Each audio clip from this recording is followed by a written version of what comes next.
Welcome to this edition of Maximo Mary's Microphone, where I'll be joined by Ralph Rio from the ARC Advisory Group, and we're going to discuss manufacturing best practices based on his interview with Lafarge.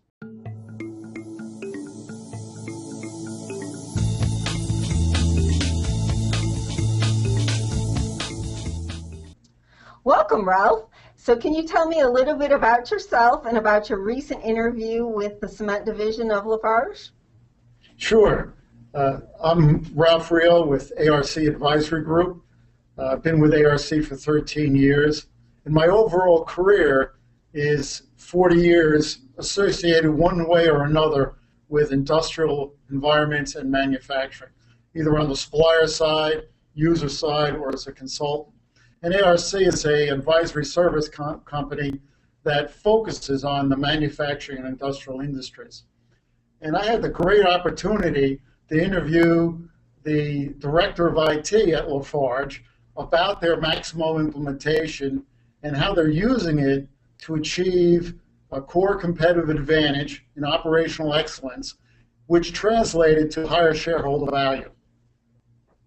So tell us about cement manufacturing. Sounds quite exciting, and about Lafarge.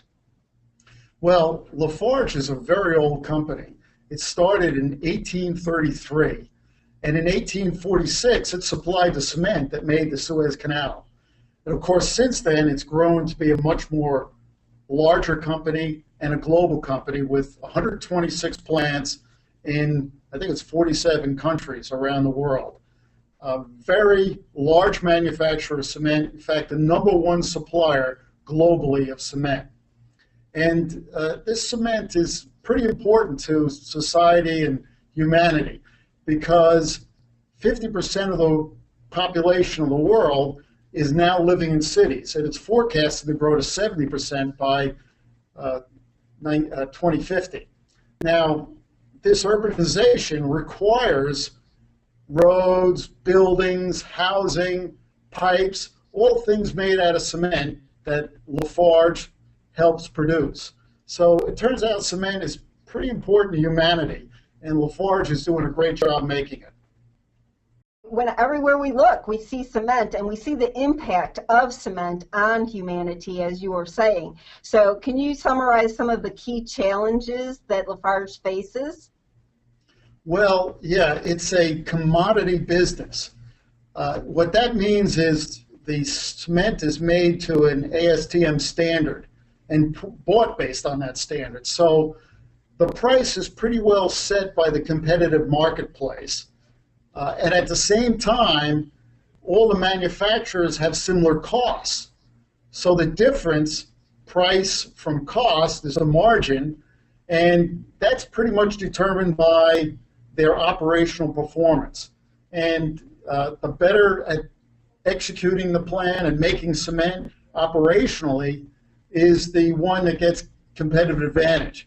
And Lafarge has been able to execute very well, control their operations, achieve a high level of operational performance, and a lot of that has to do with their use of Maximo in making cement. And that's how they've been able to get their core competitive advantage and the resources to grow both organically and inorganically to become #1 worldwide. Okay, so as a longtime Maximo client, can you give us some of the benefits that Lafarge has found using Maximo? Yeah, they've been able to achieve operational excellence in terms of several areas that benefit the bottom line. One is definitely high equipment uptime. So with high equipment uptime, they avoid unscheduled downtime. And that unscheduled downtime has a lot of bad ramifications. One of which is losses in materials and labor. So when the equipment goes down, the material that's in the work in process inside the equipment has to be scrapped because it will no longer meet specifications and will have quality problems. And then there's a lot of labor to clean out that equipment. So the unscheduled downtime results in both extensive labor and material losses. Also, by maintaining the equipment well, they've been able to achieve better operational performance on the equipment, which means that they're more likely to be in spec, there's less variation, they don't have to overproduce, and as a result, their yield is better. So that improves costs. And the third area that is a big benefit is the asset longevity.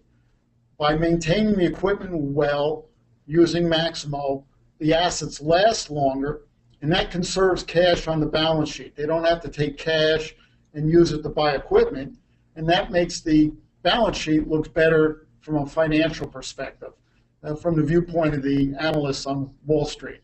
These templates and standard configurations are also, in effect, best practices.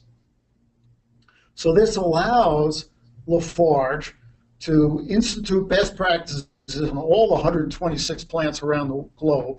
And if a particular plant comes up with a better way to do things, they can update that template and apply it to all the plants and institute that best practice. So it's a way to implement and enforce continuous improvement. So this has been very informative, and I'm looking forward to seeing your white paper, but can you give us any recommendations to the crowd of what you've learned based on this interview? Yes, there would be two recommendations, two different areas.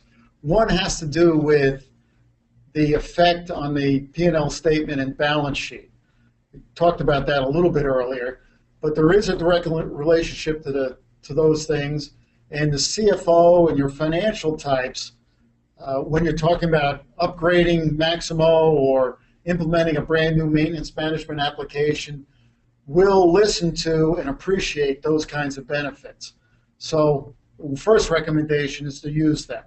The things around shareholder value, asset longevity, improving margin profitability. The second area that I would recommend is around change management.